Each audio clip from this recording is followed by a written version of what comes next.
Employment Minister calls on organized labor to abort Wednesday's strike while negotiations continue. Public Accounts Committee proposes to recommend sanctions against MDA heads who fail to check financial irregularities.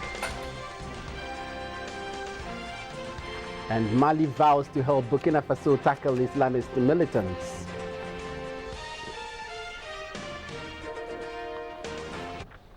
It's the beginning of another working week. Good evening. Welcome to the studios of GBC24 and GTV. I'm Akushika Akwe. And I'm Conrad Kakraba, and Clement Sam is doing the sign language translation. Nigeria's President Muhammadu Buhari has written to Parliament requesting their withdrawal of the 2016 budget in order to make changes. General Buhari unveiled the budget for Africa's biggest economy in December, which included a tripling of capital expenditure as the continent's top oil exporter tries to overcome its worst economic crisis in years caused by the fall in crude prices.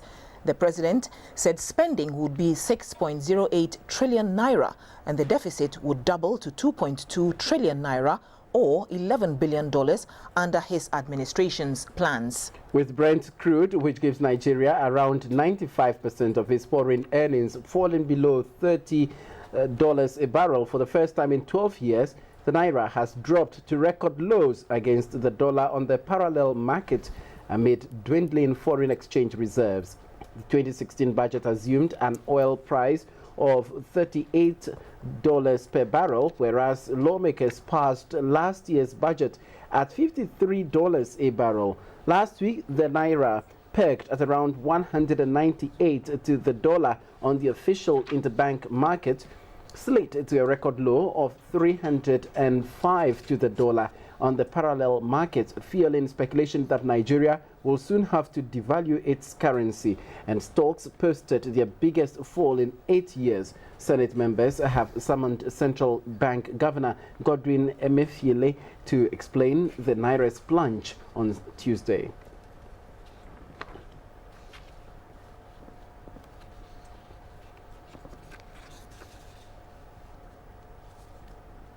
In other news, the Teachers and Educational Workers Union have downed their tools over disparities in salaries. The union says the Fair Wages and Salaries Commission must address the huge salary gap between junior and senior staff in public universities. In Accra on Monday, the chairman of the Legon chapter of the union, Mr. Ken Bochwe, said the series of consultations have taken place between the union and the Fair Wages and Salaries Commission over the issue, and the time has come for their demands to be met. Wearing red armbands, members of the Legon Teachers and Educational Workers Union, TEU, converged on their regular meeting grounds for the emergency meeting. The main issue on the agenda was the union's placement on the single-spine salary structure. Members of TEU are generally dissatisfied with their placement on the single-spine salary structure. A report from a committee formed to review and make recommendations on their placement revealed that there was a real gap between the junior and senior staff that needed to be bridged. But according to TEU, the Fair Wages and Salaries Commission failed to act on the committee's recommendations, hence their latest decision. The dirty work, it be we they do. Choboy, there is time for everything. If this is the time for me and my people to advise ourselves, we'll do that. The 10% where you give, what is the percentage increment that you gave it to utility? All the public universities are all meeting to tell government that we have suffered enough. We have finished the paperwork. What have you? Close the gap. You are refusing to do so. Presently, students at level 100 are back in school to write the examinations, as well as those offering distance and sandwich programs. The university will officially reopen next week. TEU said its agitations has nothing to do with the year being an election period or the reopening of a school.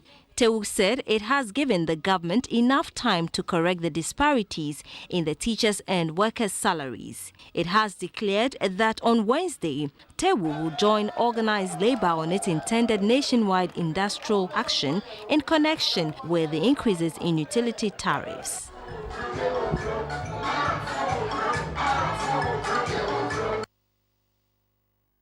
Meanwhile, Employment and Labour Relations Minister Haruna Idrisu is appealing to organized labour to call off its intended strike slated for Wednesday while negotiations continue. Mr. Idrisu said although government sympathizes with the public on the effect of the various price hikes, it is unable to revise the energy sector levies. Mr. Idrisu also spoke about the call for the 50% downward adjustment in utility tariffs. The energy sector levy was introduced to address 4 fundamental difficulties. Legacy debt. There's legacy debt in the energy sector, which is quoted at $1.2 billion US dollars. The energy sector levy also seeks to address major outstanding arrears in the road sector. An aspect of the energy sector levy also deals with energy infrastructure of rural electrification. But most essentially, distinguished ladies and gentlemen of the media, ECG and VRA, as at today, their financial situation can at best be described as one which is not unhealthy. Procurement of crude to power the largely lead thermal generation will be problematic if they are not assured of very worthy financial standards. One of the important issues that Labour have raised, to which I must give you an assurance that government is working at it, is the reduction, if not complete elimination, of the leakages and inefficiencies associated with the supply of water and electricity, and that government fully associate itself with the position of organized labour. And we've requested ECG and VRA. Indeed, the request of the negotiating committee, we're examining what constitutes the cost built up in terms of cost. Government is willing to accommodate a certain downward adjustment and review of the PURC levies. And I have indicated that to organized labour, and it's in that vein I want to make a passionate appeal to organized labour to continue to dialogue with the government of Ghana whilst negotiation continues. The Auditor General's report for the 2011 and 2013 financial period shows that more than 900,000 Ghana cedis was misappropriated at various ministries, departments and agencies. On Monday, the chairman of the Public Accounts Committee, Mr. Kwekwa Jiman-Menu, said the committee may have to recommend sanctions against heads of MMDAs if they fail to use internal structures to check officials who engage in financial irregularities. Failure by Treasury officers to transfer revenue allocations to the Consolidated Fund after the close of accounts for a financial year was the center of attention for the Public Accounts Committee. The committee looked into audited accounts of ministries, departments and agencies regarding the period between 2011 and 2013. Those who faced the committee in latest sitting were officials from the Ministry of Finance, led by the Sector Minister, Mr. Seth Tekwe, and the Controller and Accountant General, Madam Grace Ajuro. The committee indicated that the Finance Minister has violated the Financial Administration Act in the 2013 audited accounts of the ministry. The report shows that the ministry paid salaries to individuals who had earlier retired, died or resigned their post to the tune of over 160,000 Ghana cedis. The Finance Minister acknowledged difficulties in tracking the use of public funds, but also explained that government has, since the preparation of the 2013 report, addressed weaknesses in financial accounting. We are taking a very deep reform strategic approach.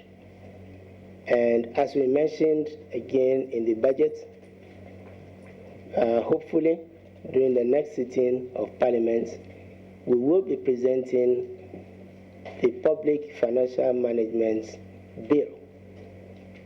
And we no longer call it the Financial Administration Act, because it will consolidate all laws, about 4 or 5 laws and regulations, that regulates the public financial management.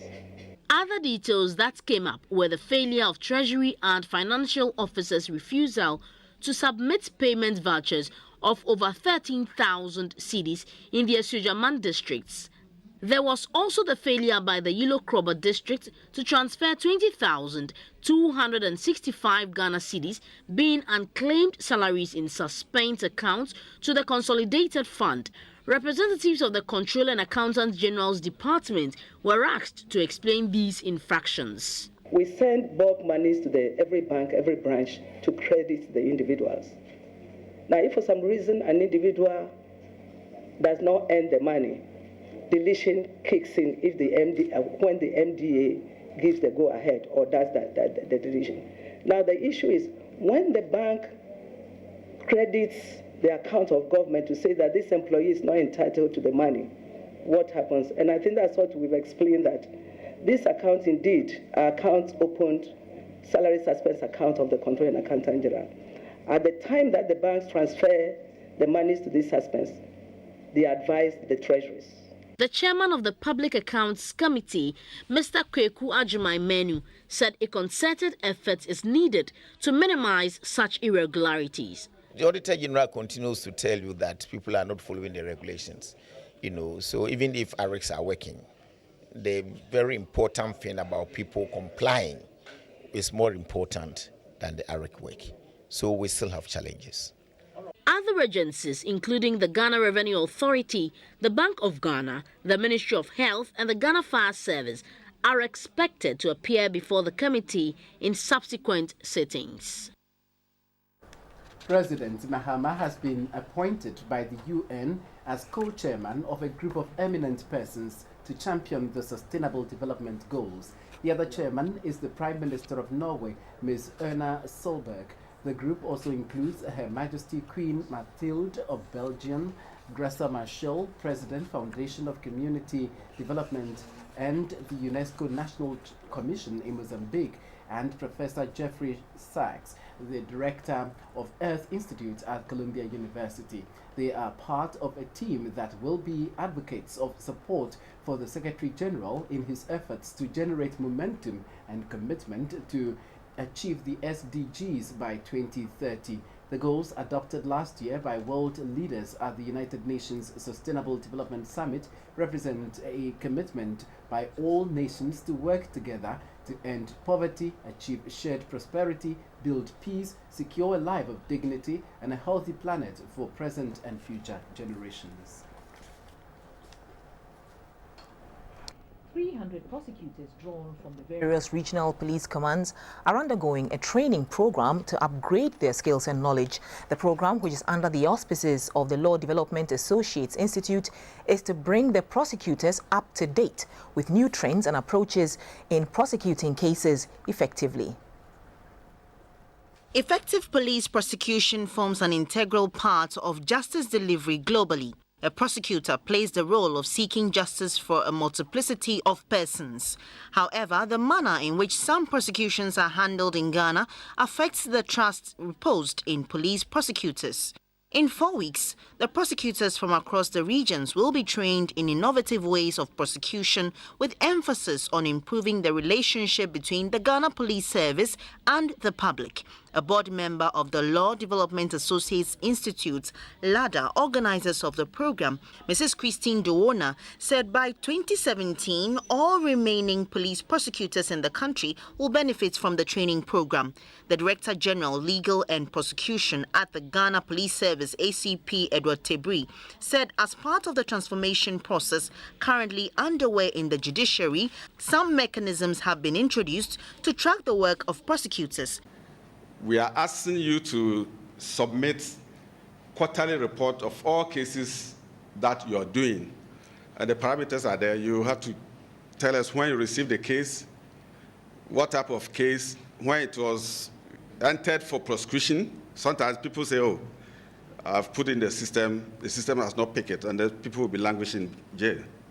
We are going to monitor that and see where the program is. The Chief Justice, Mrs. Justice Georgina Theodora Wood, urged the prosecutors to make the best out of the opportunity given them. She reminded them that the hallmark of a prosecutor is to pursue and seek justice. A prosecutor's success will not be measured by the number of convictions obtained or the number of prisoners sent to prison persons sent to prison for long periods at all costs.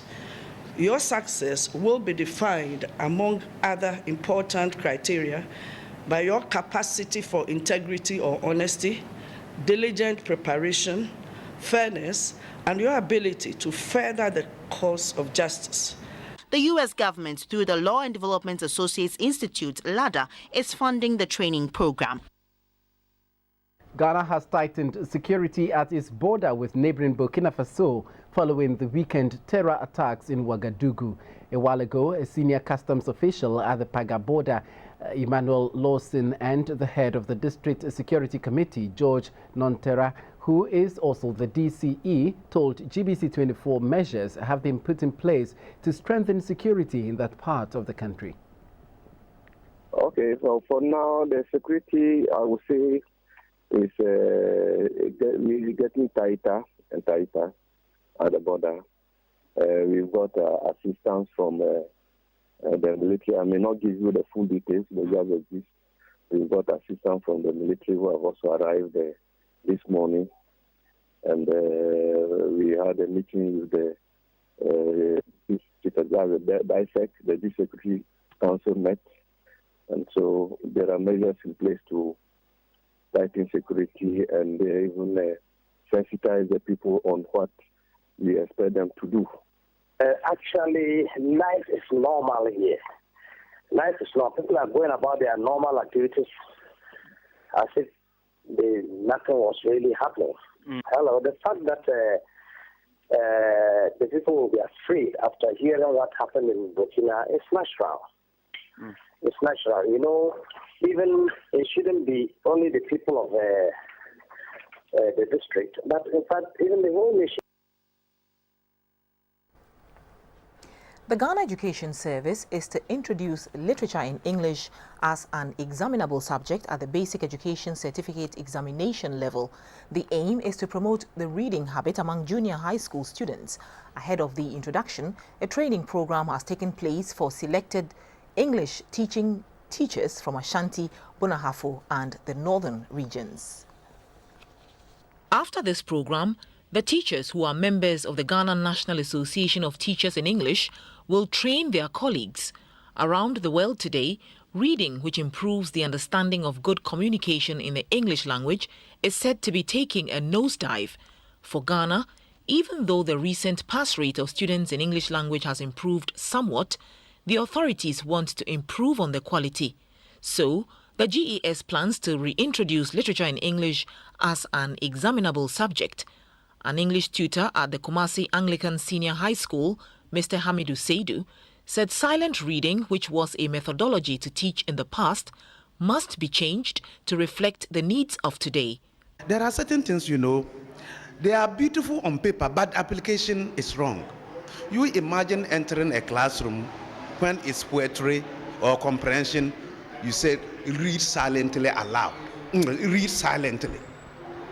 After 15 minutes, you see that they are asleep. You are killing the student. Let them read aloud. Do you get it?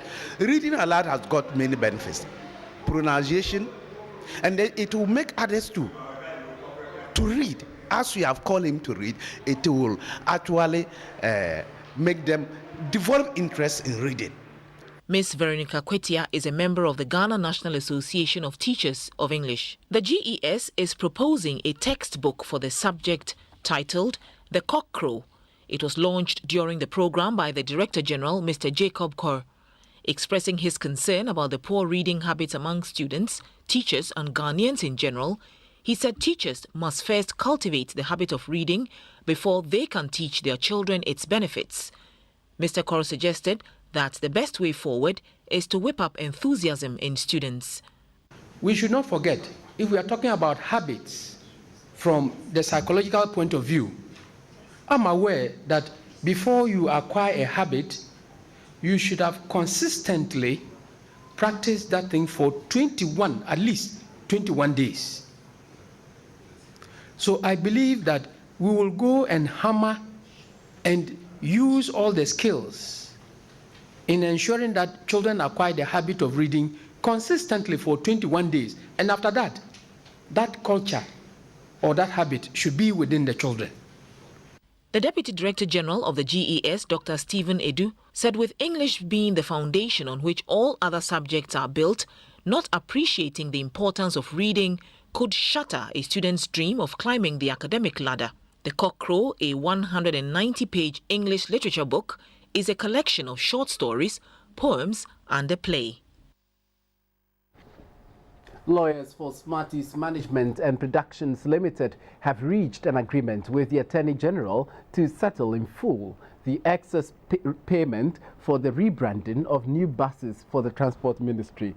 The settlement will be made in 3 installments starting by the end of this month of January and will be completed by the end of March this year.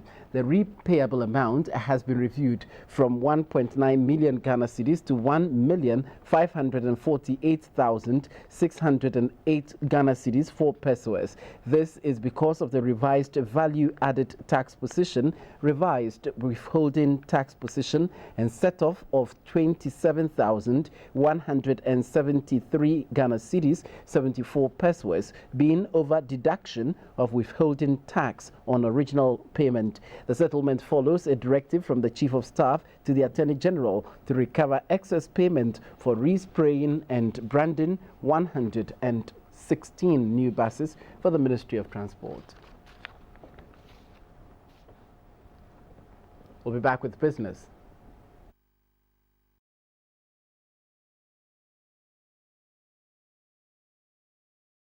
A very good evening. Time to get update from the world of business. My name is Morris Ogbete.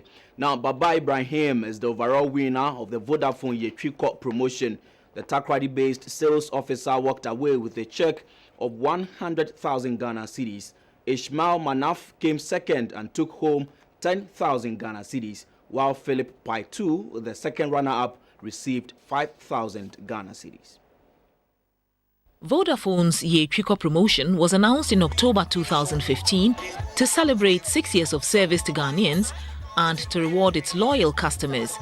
The Director of Marketing, Mrs. Agnes Issa, explained that the Yetriko promotion allows Vodafone to interact with its customers across the country. She said apart from the monthly cash prizes, there is to be won with the points accrued from the scratch cards. We chose a Yetriko promotion because we know that it will allow us to interact with a lot of our consumers and make people win a lot to reward their loyalty. So we set out to reward 170,000, but in the end we rewarded 270,000 consumers on this program. And also the thing to note is that with all the points that people have built, don't worry, right from the end of January, those points can be used to redeem airtime.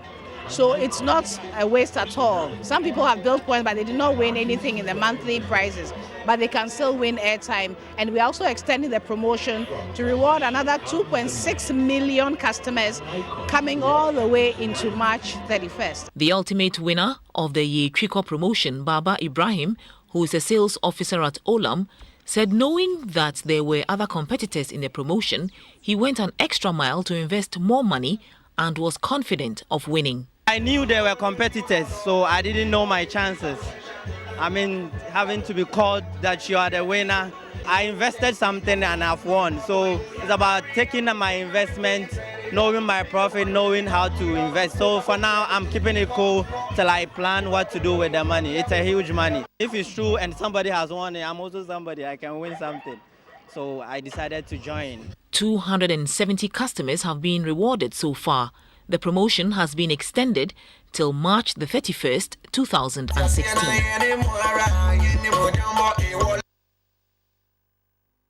And still in business, the managing director of the Ghana Stock Exchange, Mr. Kofi Yamwa, says 2015 was a challenge to the market as a result of the energy crisis and the cedi depreciation. He however said more companies are expected to list on the Bourse this year. Mr. Yamwa was speaking in Accra at the 25th anniversary dinner dance of the exchange. The idea of establishing a stock exchange became an issue for discussion for almost 2 decades under various governments prior to its implementation. However, in February, the issue moved into higher gear, where a 10-member national committee under the then governor of the Bank of Ghana was set up to establish it. The mandate of the committee was to consolidate all previous works connected to the stock exchange project and map out modalities towards the actual establishment of the exchange. As a result of the work of the committee, the stock exchange was established in July 1989 as a private company limited by guarantee under the Companies Act 1963. It was given recognition as an authorized stock exchange in October 1990. The Council of the Exchange was inaugurated on November 12, 1990, and trading commenced on its floor the same day. It was officially launched on January 11, 1991. The exchange changed its status to a public company limited by guarantee in April 1994. The managing director of the Ghana Stock Exchange, Mr. Kofi Yamwa, spoke about the achievements of the Accra Bourse and some challenges. 2015, the market went down about 12%.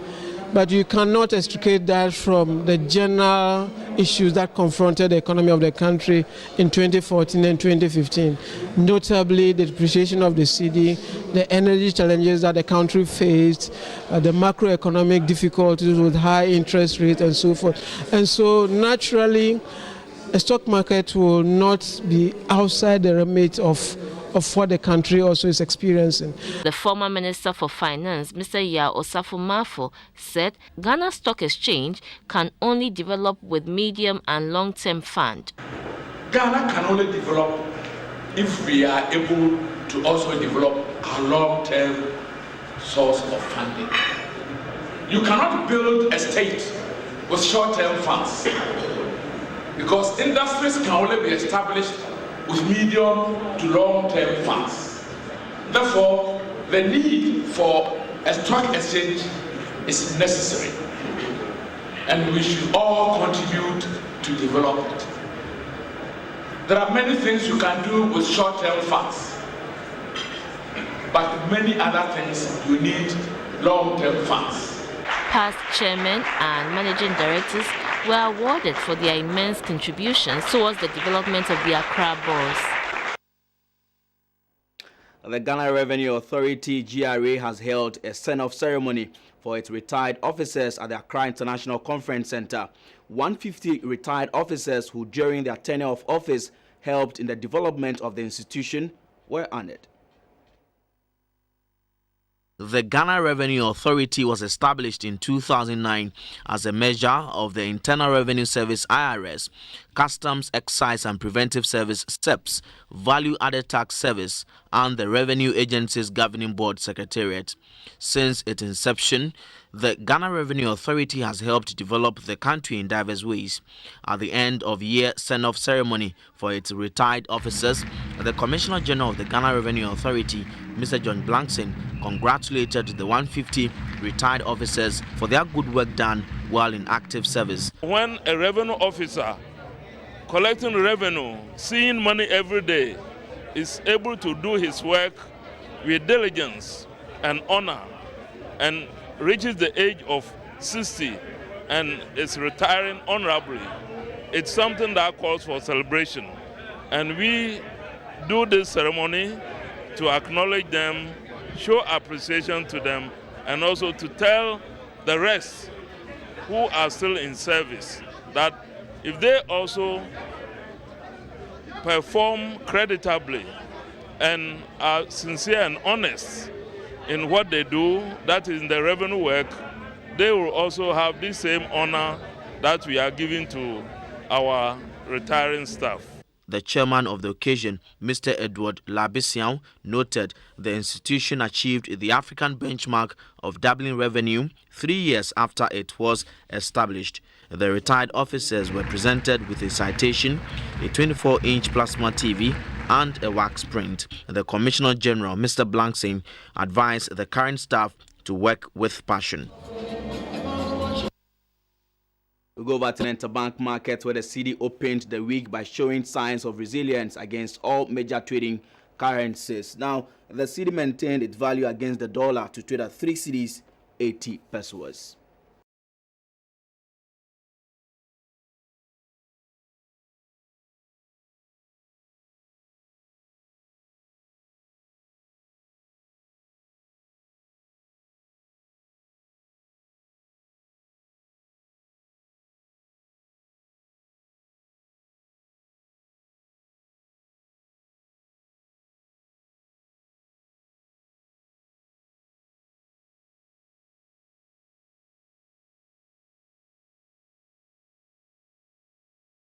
We also bring you latest prices of gold, cocoa and oil on the international commodities market.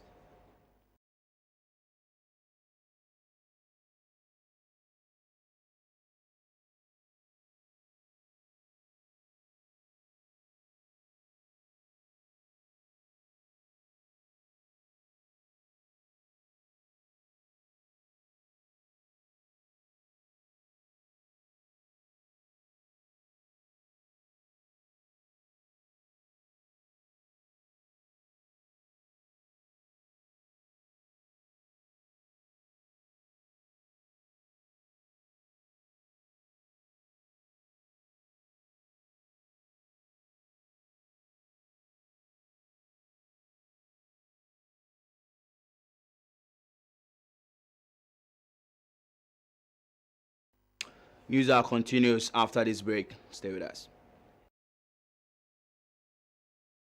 Now, brought to you by FPAC. FPAC blows your pain away. The Alumni Association of Ghana Secondary Technical School at Takoradi has fumigated the school following an infestation of bed bugs. The parasitic insects that feed exclusively on blood, often without being noticed, were in almost all facilities at the school. The Ghana Secondary Technical School at Takoradi is one of the leading science schools in the country. In recent years, however, the school has faced a number of challenges that impede its smooth running. With over 2,000 students on roll, there is a lot of pressure on the existing facilities. The school's dormitories and classrooms are congested and facilities keep deteriorating. As a result, the school, including all the dormitories, are infested with bed bugs. The school's Alumni Association therefore organized a fumigation exercise. Two executive members of the association, Mr. Ebo Simpson and Mr. Emmanuel Hazel, said it behoves on the past students to support the school in any way possible. To prevent reinfestation of the school's facilities, the Alumni Association has put in place measures to quarantine all students returning to school from the holidays to have all their belongings fumigated before they are allowed into the dormitories. All their clothing is also steam ironed at the designated points. Meanwhile, Mr. Ebo Simpson explained that the Alumni Association has drawn up a master plan to revamp the school's infrastructural facilities. Many see it as a fruit, but there are nutritional benefits. Today on the Health Diary, we take a look at Africa's star apple, known in Ghana as alasa.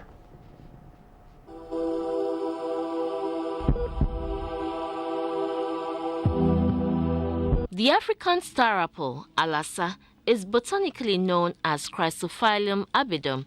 It is a West African origin exotic fruit that has a tender, sweet and tart tasting inner flesh. Alasa is a seasonal fruit in Ghana, found at every market in urban and rural towns, particularly in the months of December to April, where they are in season. Traditionally, the fruits are not harvested from the trees, but left to drop naturally to the ground before they are picked. They are rarely used in cooking, but rather, when ripe, they are eaten raw as snacks. The star apple tree secretes a whitish latex which gives the flesh a chewing gum-like texture. It is a rich source of calcium, with each serving providing up to 10% of the recommended daily allowance. This fruit also contains good amounts of vitamins A and C, higher than the levels found in oranges or guava. Star apples are also quite rich in iron, a mineral the body needs daily. A report published by the African Journal of Pharmacy and Pharmacology indicates that the leaves of the star apple tree and to some extent the flesh of the fruit itself possess some chemical nutrients which have similar properties to insulin found in the body. It is also believed that it effectively reduces blood sugar levels. This property makes the fruits useful for the treatment of type 2 diabetes, though further research is being carried out. The fruit also reduces inflammation associated with laryngitis, sore throats, and pneumonia. Others include treatment for hypertension and heart problems, antibacterial properties useful in the relief of tooth abscesses, stomach upset, skin infection, and diarrhea. Star apple is rich in dietary fiber. Eating up to 3 to 5 fruits can give a feeling of being full and keep dieters from overeating and consequently controlling food intake, thereby helping them to manage weight. So, anytime you get closer to a star apple, grab it, not for its nice taste, but also for its nutritional benefits.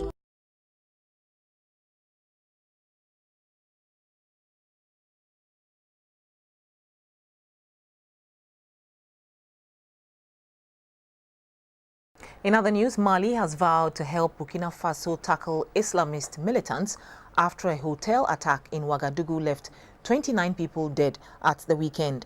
Al-Qaeda in the Islamic Maghreb, Akim, said the jihadist group Al-Maroubiton was behind the attack. The two said they were jointly behind a similar attack on a hotel in Mali in November where 22 people were killed. Akim is based in the Sahara Desert between Mali, Niger and Algeria and has attacked West African countries. This is the first time the group has targeted Burkina Faso. Mali's Prime Minister Modibo Keïta traveled to Burkina Faso, which borders Mali to the south, on Sunday.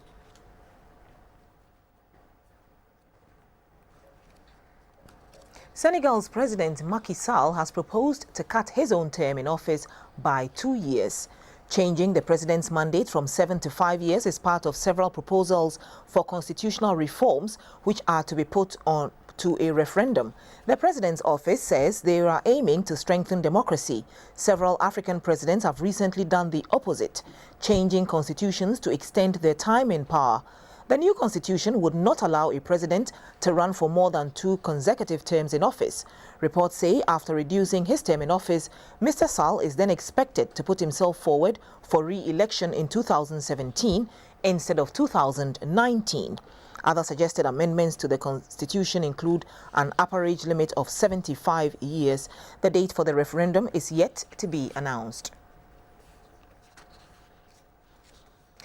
Iran has denounced new sanctions imposed by the U.S. over its ballistic missile program. A foreign ministry spokesman said the sanctions had no legal or moral legitimacy.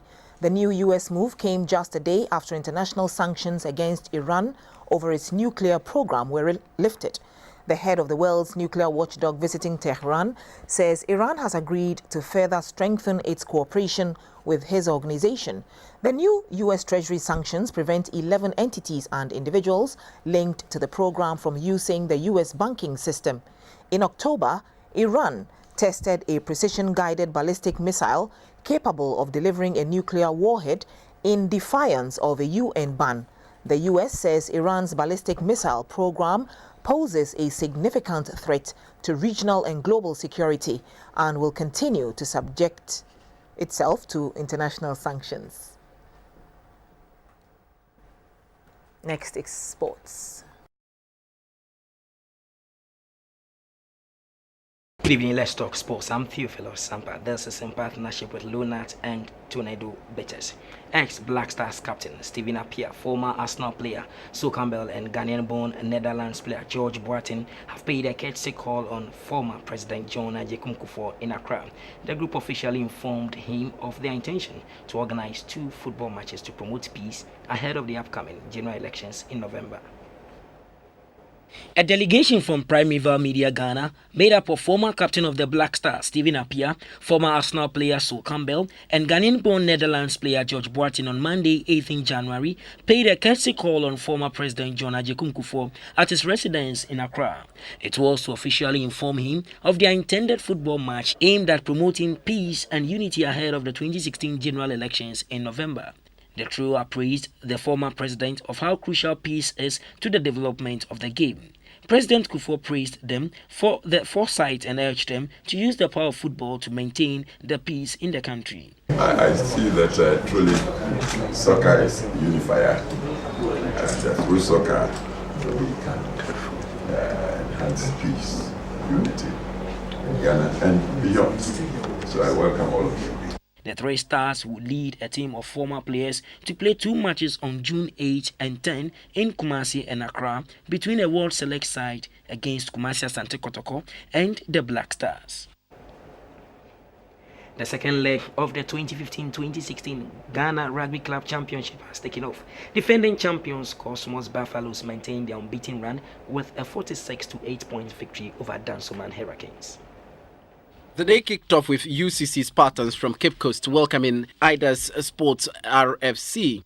Back from the Christmas break, both sides looked poised to pick the 3 points at stake. The Spartans from the University of Cape Coast could not match the experienced lads from Idas, who were in the white and green jersey. The scores after 80 minutes of back-to-back action stood at 86 points for Idas Sports and 5 points for UCC Spartans. The top of the table clash on the day was the pairing between two champions, defending champions Cosmos Buffaloes in the green and black jersey and the former champion Dansuma Hurricanes. Buffaloes, who are yet to taste defeat, were tactical in their approach and dominated the entire game. The Dansuman lads could not cope with the speed and strength of Buffaloes. Despite some individual brilliance from the Dansuman lads, it was not enough. The encounter ended 46 points to 8 in favor of the Buffaloes. The tournament coordinator of the Ghana Rugby Club Championship, Mr. Steve Noy, was happy the quality of the game was improving. Last December, it ended with a very high speed, and we're expecting some expectations, and that is what has happened. Some teams pledged to go into secret camping and come out with a bang, and it has happened. The 2015-2016 GRCC will conclude with semi-final matches between the top 4 teams on the log, followed by a third-place playoff and an exciting final. The league continues next Saturday at the Accra Sports Stadium. Still staying in Accra, and 113 handball coaches and physical education masters from the Greater Accra, Volta and Eastern regions have been certified by the International Handball Federation. The certification came after a 3-day high-level course in Accra. These are the new handball certified coaches and instructors for the Volta, Eastern and Greater Accra regions. They have undergone a 3-day practical and theoretical coaching course in Accra. The 113 male and females are expected to be the change agents for the sport in the various basic schools. The course is in line with a new global standard where the IHF is focusing on getting children of school-going age to be taught the right way of playing the game. Closing the 3-day course, the Deputy Director General of the National Sports Authority, Mr. Sakakwi, urged them to revive the sports in their schools. The course instructor, Luisa Estrega, was happy about the turnout. 10 years from now, well, if you have, for instance, very youth teams, your national teams, well, it means that something changed. Some participants shared their experience. In Eastern region, we are lacking. So target for my service, at least I also make sure I produce players for the region. At least I have added some knowledge to what I know. From Accra, the course instructor will head to Secondary Takrady to share his knowledge with participants from the Western, Central, Ashanti and Bonahafo regions. That's all for sports. Hello, good evening. Time for some arts news. My name is Valerie Danso. The chiefs and people of Chiana in the Upper East region have celebrated this year's Fowl Festival with a call on government to consider creating a separate district for the area from the Kassina-Nankana West District, given its population density. If implemented, the new district, with Chiana as its capital, would bridge the development gap between the area and the rest of the country. Vice President Kwesi Emisa Arthur, who graced the occasion, reiterated government's resolve to develop the underdeveloped areas of the country. An aerial view of the entire Kassina-Nankana traditional area confirms not only the numerous infrastructural development in recent times, but also the green environment resultant from a tree planting project in those parts of the Upper East region under the Rawlings regime.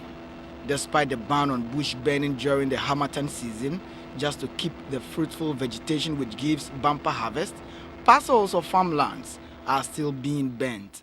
That notwithstanding, the people of Chiana celebrated the Fowl Festival, thank God Almighty and their ancestors for another bumper harvest during the last farming season, which they say was most successful for the farmers. This year's festival will go down in history as one of a kind, to have a certain vice president to grace the event, being the second after ex-president Jerry Rawlings. The beauty of the Fowl Festival is the never-ending war dance of the Kassena warriors. The majestic dance steps epitomizes moves of war and conquests which brought the Kassenas to their present home. The number of skins pieced together by the side of each warrior represent the number of wild animals hunted by the warrior and the powers thereof. Again, the warriors depicted their powers by either eating live birds or holding serpents in the mouth, as some wore regalia or smokes are reportedly as old as 100 years, passed on from one generation to another. But the pageantry of the Fowl Festival did not stop the Chianapio Pe Ditundini Adiale Ayagetam from sending some requests across. It ranged from hiving off the Chiana area from the Kassena West District to constructing roads and expanding the community's boarding schools facilities. He also mentioned the need for peace during this year's elections. If we are united and have peace with ourselves and our neighbors, then the sky is our limit. We can transform and better our lives and achieve the requisite developments as a community, a region, and a nation as a whole. Vice President Kwesi Mr. Arthur said the fiscal challenges that government faced last year did not affect infrastructural development across the country. In this traditional area, we have contributed to the school education, to small water, and to chiefs compound, which are all near completion. We are also providing accommodation for nurses. He also observed how the green environment was giving way to desertification due to human activities. As we're coming this afternoon, there are a number of places where bushfires were burning.